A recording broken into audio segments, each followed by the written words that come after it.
your fam, that's what they call me. I promise that you. Hello friend, सब ठीक है? Very good. मैं उम्मीद करता हूं कि लास्ट वीडियो से आपने कुछ ना कुछ तो जरूर सीखा होगा। ठीक है बेटा, चलो बिना टाइम को वेस्ट करे हम स्टार्ट करते हैं। आज एनपीओ की आपके उससे आगे की क्वेश्चंस हैं। किसके? आज हम कौन कौन से क्वेश्चंस करने वाले हैं? 33, 37 और 38। ठीक है, तो ध्यान से देखते हैं आज क्या कॉन्सेप्ट देखने वाले हम। इन द ईयर एंडिंग 31 मार्च 2019, यानी कि 31 मार्च 2019 में क्वेश्चन ये पूछ रहा है कि सैलरी पेड करी है कितने की? 2,04,000 की, यानी कि 2,04,000 रुपीज की। ठीक है, आपको वो अमाउंट कैलकुलेट करनी है जो इनकम एंड एक्सपेंडिचर में डेबिट साइड में आएगी, यानी कि एक्सपेंडिचर साइड आएगी। वो अमाउंट आपको कैलकुलेट करनी है, ऐसा क्वेश्चंस ने आपसे पूछा है। ठीक है, चलिए तो फर्स्ट टाइम देख रहे हैं। हाँ बेटा ध्यान से। तो इस क्वेश्चन में क्या इन्फॉर्मेशन दे रखी है? Prepaid salary. मुझे एक बात बताओ, आपने किसी को एडवांस में सैलरी दे दी, ठीक है, अपने एम्प्लॉइज को। ठीक, क्या जब अगला महीना आएगा क्या वो एम्प्लॉय आपसे पैसा मांगेगा? नहीं, क्योंकि आपने एडवांस में दे रखी है। तो जिसका बेनिफिट फ्यूचर में मिलता है वो एसेट्स होती है। इस वजह से ये हमारी क्या है? Opening assets. ये जो 31/3/2018 की क्लोजिंग है, ठीक है, वो क्या हो जाएगी? ओपनिंग हो जाएगी। कौन से वाली ईयर के लिए? 31 मार्च 2019 के लिए। ये बात समझ में आती है? ऐसी आपकी प्रीपेड सैलरी ओपनिंग ये दे रखी है और क्लोजिंग ये दे रखी है, यानी कि दोनों बैलेंस ही किसके हैं? एसेट्स के हैं। क्लियर? फिर क्वेश्चन में आउटस्टैंडिंग सैलरी। आउटस्टैंडिंग सैलरी का मतलब क्या? जो देना बाकी है, यानी कि अभी हमने पेमेंट नहीं करी, तो वो हमारी क्या है? लायबिलिटी। और लायबिलिटी का बैलेंस क्या होता है? हमेशा क्रेडिट होता है। तो इसका मतलब क्या कि ये हमारी ओपनिंग लायबिलिटी दे रखी है क्वेश्चन में और ये क्लोजिंग। तो इस इंफॉर्मेशन में ये क्वेश्चंस बच्चों को परेशान कर देते हैं अगर एग्जाम में आ जाते हैं। तो मैं इसका भी एक अकाउंट तैयार करा रहा हूं एक्सपेंसेस का। जब ये सारी चीज कवर हो जाएगी तो आस्ते आस्ते हम इनकम एंड एक्सपेंडिचर पर पकड़ बना लेंगे और उसके बाद बैलेंस शीट बना लेंगे। बस हमारे 10 मार्क्स कंप्लीट हो जाएंगे। ओके, नोट करो उसको। ये टीएस ग्रेवाल सर का edition 2019 question number 33। Okay, write down करो।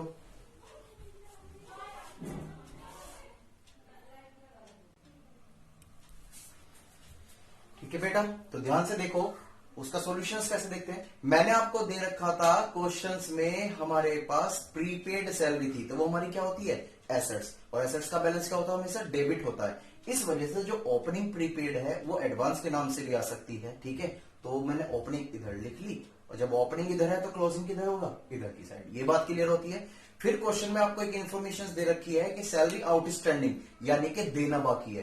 तो जब देना बाकी है तो इसका मतलब वो क्या है? आपकी लायबिलिटी है। और लायबिलिटी का ओपनिंग बैलेंस कहां होता है? लायबिलिटी का बैलेंस क्या होता है? नेचर क्या होता है? क्रेडिट होता है। ठीक है, तो ओपनिंग बैलेंस किधर आएगा? Credit side. और क्लोजिंग किधर आएगा? ये इधर की साइड। ये बात समझ में आती है? ठीक है, लेकिन ध्यान से क्वेश्चंस में रिसिप्टर ये बोल रखा है कि आपने सैलरी कितनी पेड करी है, यानी कि रिसिप्ट एंड पेमेंट अकाउंट के थ्रू कितनी सैलरी पेड करी है। क्वेश्चन में दे रखा है 2,04,000। बस सर ये समझ में नहीं आया। अच्छा मुझे बताओ, सैलरी पेड करी तो क्या एंट्री बनेगी? सर सैलरी पेड करी तो सारे खर्चे डेबिट होते हैं और आपकी जेब से क्या गया? सर कैश गया। तो ध्यान से आप देख पा रहे हो क्या एंट्री बनी? Salary account debit to cash. और हम कौन सा अकाउंट बना रहे हैं? Salary account. और सैलरी जो है इसमें डेबिट है क्रेडिट है? सर डेबिट है, तो एंट्री भी सैलरी अकाउंट में किधर जाएगी? डेबिट साइड में। लेकिन सैलरी में सैलरी का नाम नहीं आएगा। किसका नाम आएगा? कैश का। और कैश को हम किस नाम से जानते हैं यहाँ पर एनपीओ में? रिसिप्ट एंड पेमेंट अकाउंट से। ये बात समझ में आती है? क्लियर हो गया होगा कंसेप्ट? अब इसको हमने क्या काम करा? ऐड किया सभी को, तो टोटल कितना हो गया? 243। उसमें से हमने ये दो बैलेंस क्या कर दिए? लेस कर दिए। तो ये वो अमाउंट कैलकुलेट होके आ गई जो इस साल का खर्चा है, जो हमने सैलरी में इनकम एंड एक्सपेंडिचर में रिकॉर्ड में मेंशन करना है फॉर द पीरियड एंडिंग 31 मार्च 2019। मैं उम्मीद करता हूं ये कंसेप्ट क्लियर हो गया होगा। ऐसी भी बातें आ जाती हैं पेपर के अंदर। राइट डाउन करो उसको जल्दी से। फिर नेक्स्ट क्वेश्चन देखते हैं। तो 33 हमारा कंप्लीट हो गया।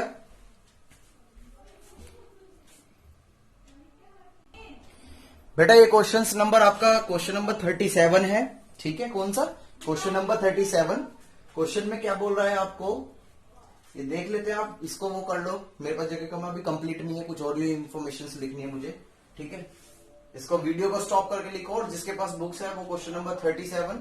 ठीक है, करो जल्दी से, फिर इसको सॉल्व करते हैं।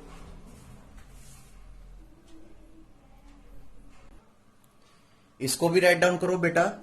अब जाकर क्वेश्चन नंबर 37 आपका कंप्लीट हुआ है। ठीक है, अब क्वेश्चंस को समझते हैं और क्वेश्चन को सोल्व करना स्टार्ट कर देते हैं। ठीक है, वीडियो को पॉज करके इसको राइट डाउन करो। जिसके पास बुक्स है, question number 37, TS Grewal sir, edition 2019। चलो तो बेटा पहले क्वेश्चन समझते हैं। ठीक है, चलो मेरे पास जो है वो ऑफलाइन बुक है।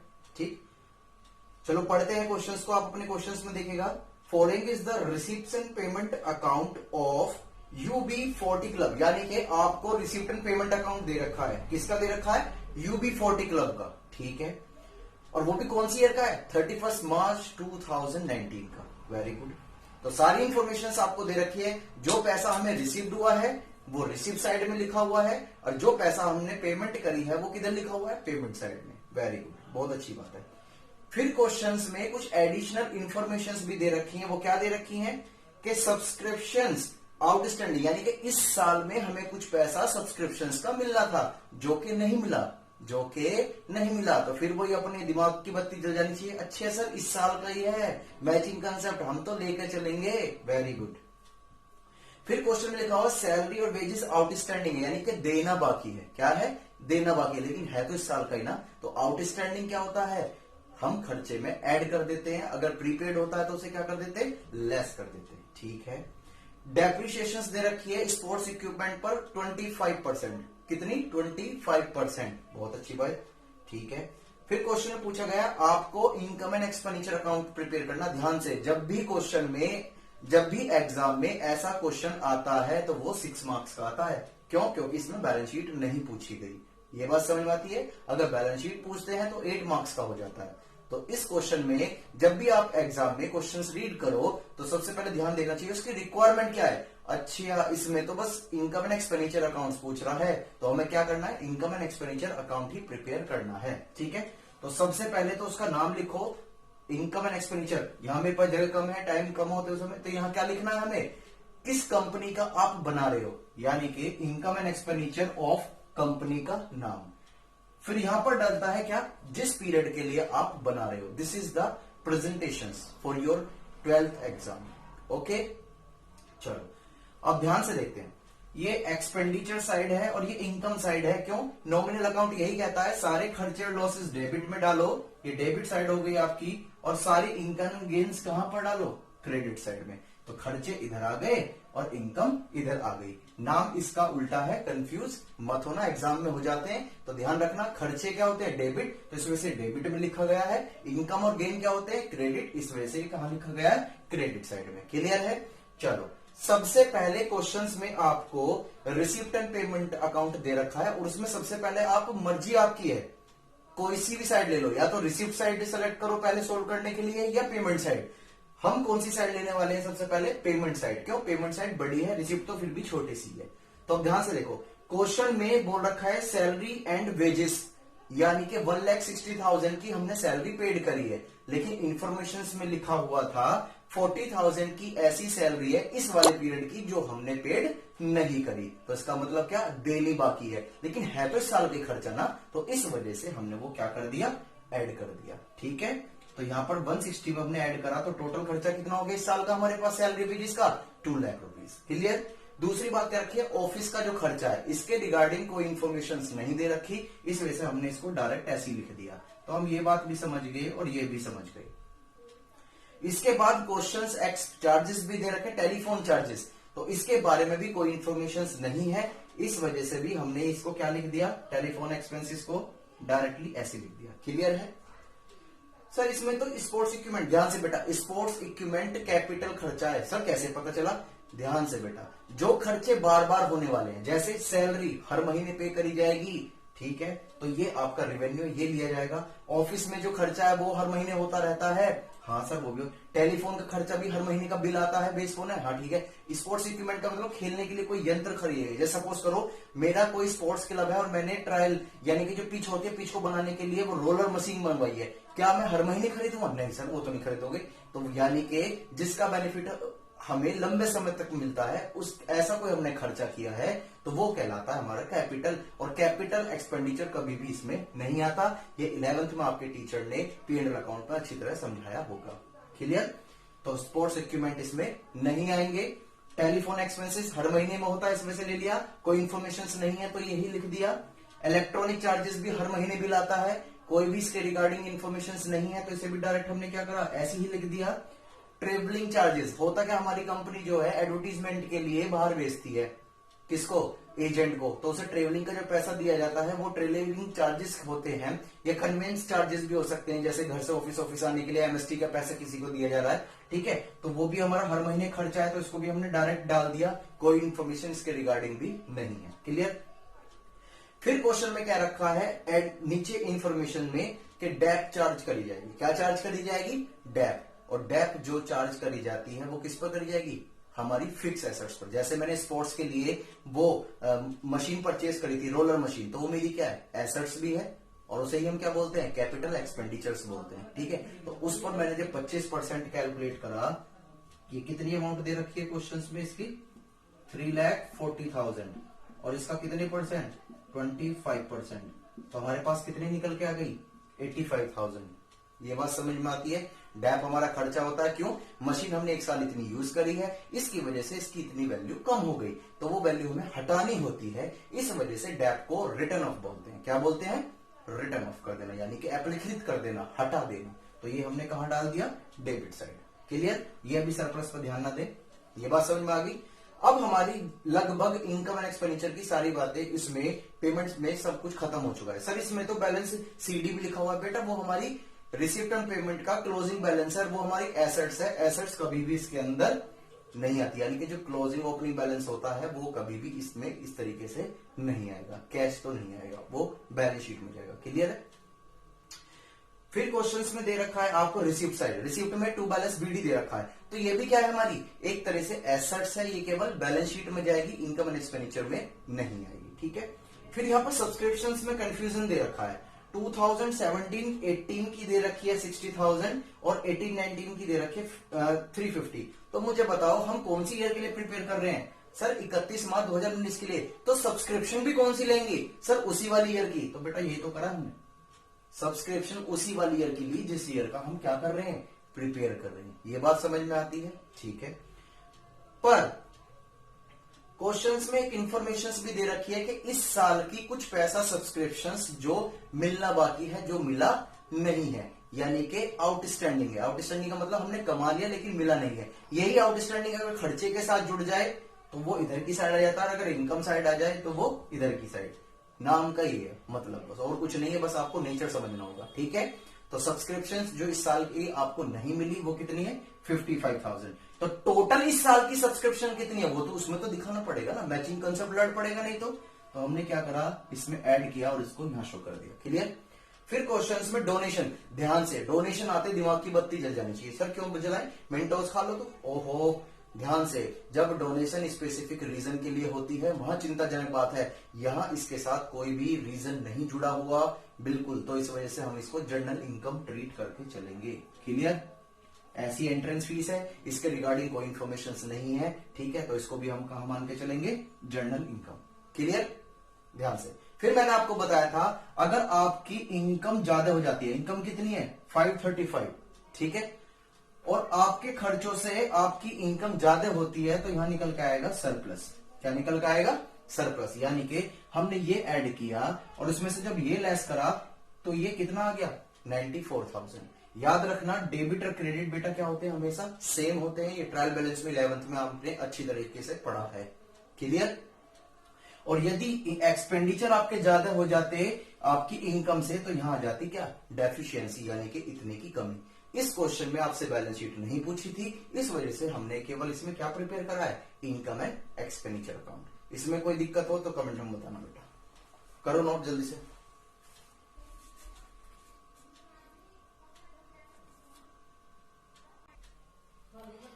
फ्रेंड्स इसको नोट करो, ये क्वेश्चन नंबर 38 है टीएस अग्रवाल बुक सर की बुक का, एडिशन 2019।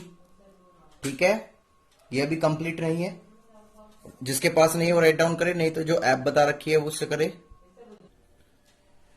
बेटा ये उससे आगे कंटिन्यू करना है ऐसी, जो डेबिट में लिखा हुआ वो डेबिट की साइड लिखना है नीचे उसके, ये जो क्रेडिट में लिख रहा हुआ है वो क्रेडिट की साइड, ठीक है। फिर इसका सॉल्यूशंस करते हैं, इसमें कोई एडिशनल इंफॉर्मेशंस नहीं दी गई।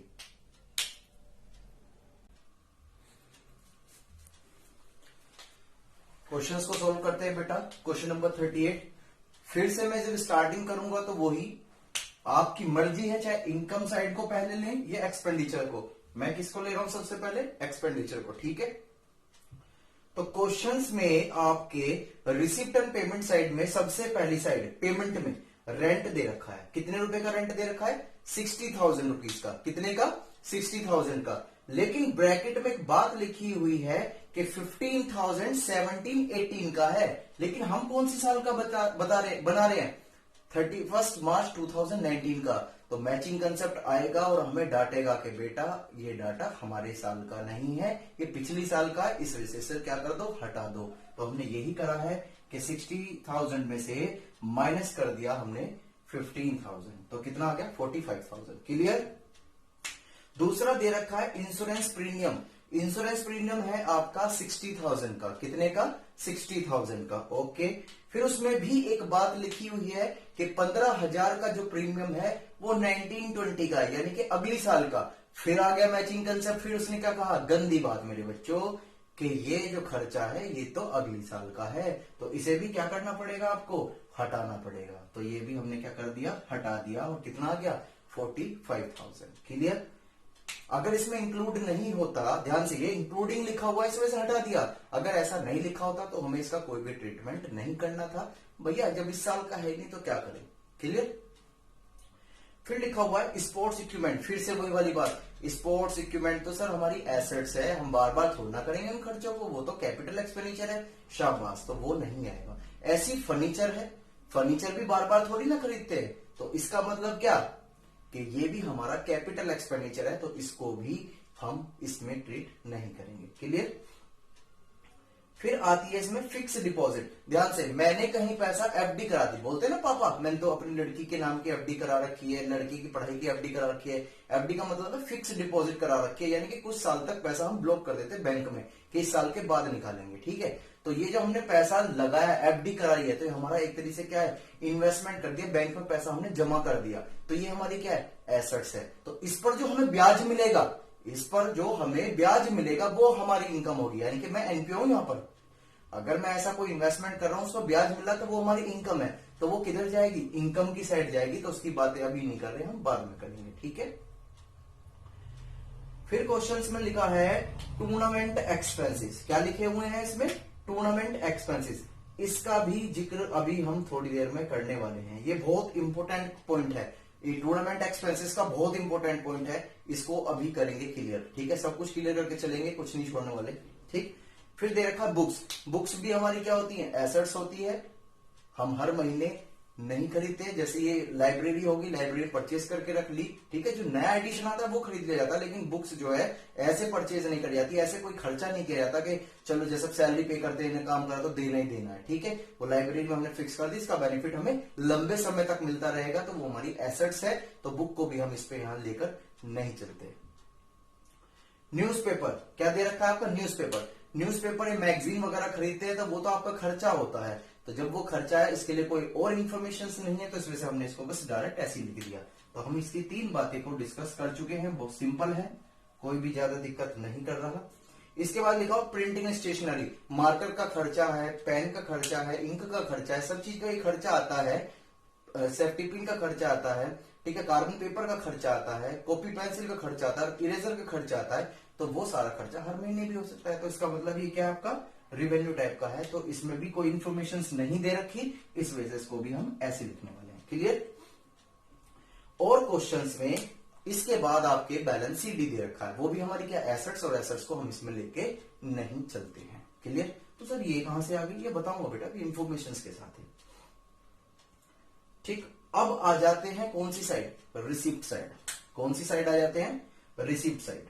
चलो अब जरा सी थोड़ी सी बात कर लें इन्वेस्टमेंट की, ध्यान से। बेटा क्वेश्चंस में ये बोल रखा था, जो मैंने इन्वेस्टमेंट का पॉइंट छुटवाया था फिक्स डिपॉजिट वाला, कि मैंने एफडी करी, और वो ये एफडी जो है वो कब करी है मैंने, ये करी है 1 अक्टूबर 2018 में, ठीक है। और इस पर ब्याज कितना मिलेगा मुझे, ब्याज मिलेगा क्वेश्चंस में दे रखा है 8%। कितना ब्याज मिलेगा, 8%। चलो ठीक है, तो ध्यान से देखो 1,20,000 का 8% कितना बैठता है, ये बैठता है 4800। कितना हो गया, 4800। ये बात समझ में आती है। लेकिन ध्यान से, क्वेश्चन में आपने इन्वेस्टमेंट कब का करा है, कब इन्वेस्टमेंट करा है, अक्टूबर में, यानी कि अक्टूबर, नवंबर, दिसंबर, जनवरी, फरवरी, मार्च, यानी कि कितने महीने का, 6 मंथ का। कितने महीने का, 6 मंथ का। कितने महीने का मिला आपको,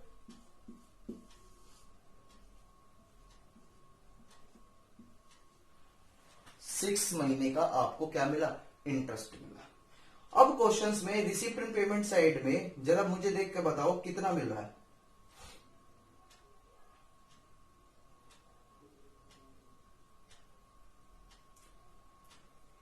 रिसीप्ट एंड पेमेंट साइड में आपको 2400 रुपीज मिला हुआ है, ठीक है। तो जो मिलना है वो तो रह गया, साथ में हमारा 6 महीने का क्या हो गया, एक्रूड। क्या हो गया, एक्रूड। वो कौन सी साल का है, वो इसी साल का है, इस वजह से इसको हमने क्या कर दिया, ऐड कर दिया। टोटल कितना आ गया, 4800। क्यों, क्योंकि अगर हम उसका इंटरेस्ट कर रहे हैं, कितने परसेंट इंटरेस्ट मिल रहा है, 8%, तो हमें कितना मिलना चाहिए था, 4800, लेकिन मिला कितना है, केवल 2400। तो ये हमारा एक्रूड है। क्या है हमारा, एक्रूड। तो एक्रूड भी हमने लेकर चला, तो वो कितना आ गया हमारा, 4800। क्लियर। फिर इसके बाद हम इधर की सारी बातें कर चुके हैं, जितनी भी हमारी पेमेंट साइड में थी, ठीक है। अब बात लेते हैं हम आपके रिसिप्ट साइड की। ओपनिंग बैलेंस आपको रिसिप्ट में दे रखा है बेटा, वो तो एसेट्स होती है, तो उसको भी हम ट्रीट करके इसमें नहीं चलेंगे। फिर उसके बाद दे रखी है एंट्रेंस फीस। क्या दे रखी है, एंट्रेंस फीस। अब क्वेश्चन में 17, 18 की दे रखी है और 18, 19 की दे रखी है। तो मुझे एक बात बताओ, इस साल का डाटा कौन सा है, 18, 19। तो बेटा हमें कौन सी लेनी चाहिए, 18, 19 की लेनी चाहिए। जो पिछले साल की है उसकी बातें हम नहीं करने वाले, तो ये हमने वही किया। ये बात समझ में आ गई, पॉइंट क्लियर हो गए यहाँ पर।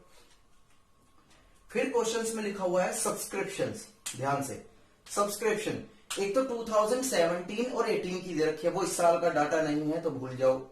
एक दे रखी है 18, 19 की, वो इस साल का डाटा है तो उसे लेकर चलेंगे। लेकिन ध्यान से, क्वेश्चन में ब्रैकेट में लिखा हुआ है 90% और उसके आगे लिखा हुआ है 90,000, यानी कि जब भी कभी क्वेश्चन में ऐसे परसेंटेज आती है तो वो बताती है क्या, कि जो 90,000 है ये कितनी परसेंट के बराबर है, 90% के बराबर। किसके परसेंट, 90। लेकिन अभी 10% इसका मतलब हमें मिला नहीं है, जो इस साल का क्या होगा, आउटस्टैंडिंग। तो ध्यान से, ये कैसे निकाला, ये 90,000 हमें कितने परसेंट का, 90 का, और 100 का अगर हम निकालेंगे तो कितना बैठेगा, 1। लेकिन क्वेश्चन में केवल मिला कितना है, 90,000। तो 90,000 जो मिल गया और 8,000 जो हमें अभी मिला नहीं है, जो इस साल का ही है, ठीक है, जो आउटस्टैंडिंग रह गया। तो इस वजह से हमने इसको ऐड करके यहां पर शो कर दिया। ये बात समझ में आ गई, क्लियर है।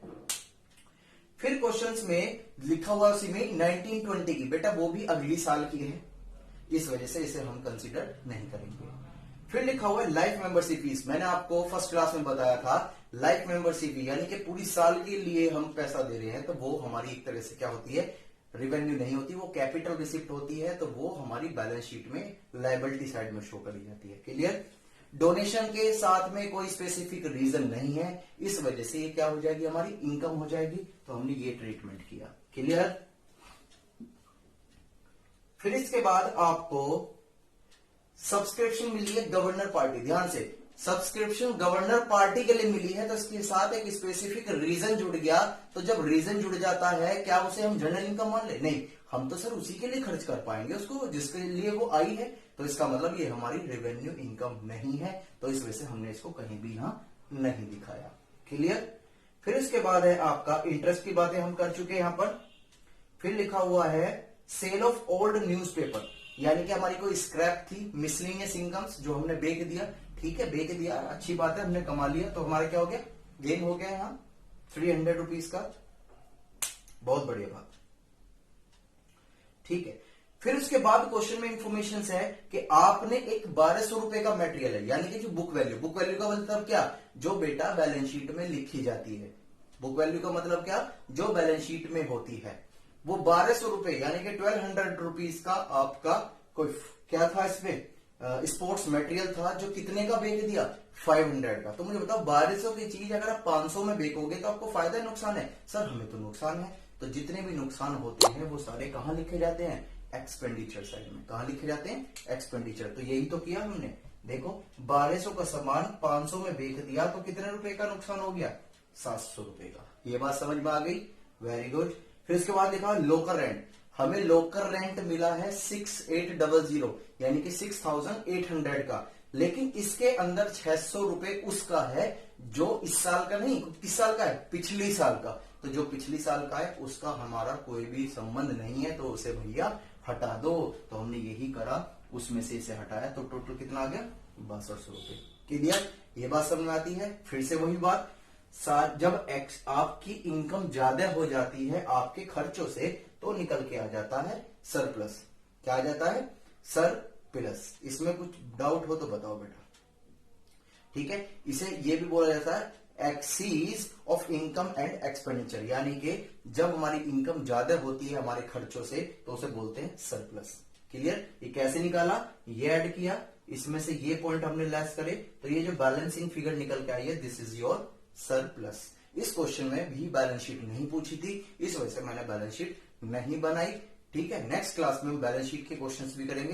प्लीज मेरी मेहनत वसूल करना, इससे कुछ सीखना। अगर कोई डाउट है कमेंट करना, और किसी भी अलग बुक के कोई क्वेश्चंस हो, ठीक है, तो वो मुझे कमेंट्स में जरूर बताना। ठीक है, कोई सी बुक हो व्हाटएवर, जिससे आप अपनी स्टडी कंटिन्यू कर रहे हो। ठीक है, प्लीज, और सब्सक्राइब करें, शेयर करें, लाइक करें अगर मेरा पढ़ाया हुआ आपको समझ आ रहा है तो। ओके, एंड सेफ रहें, सुरक्षित रहें, अपने घर में रहें। Okay, bye bye.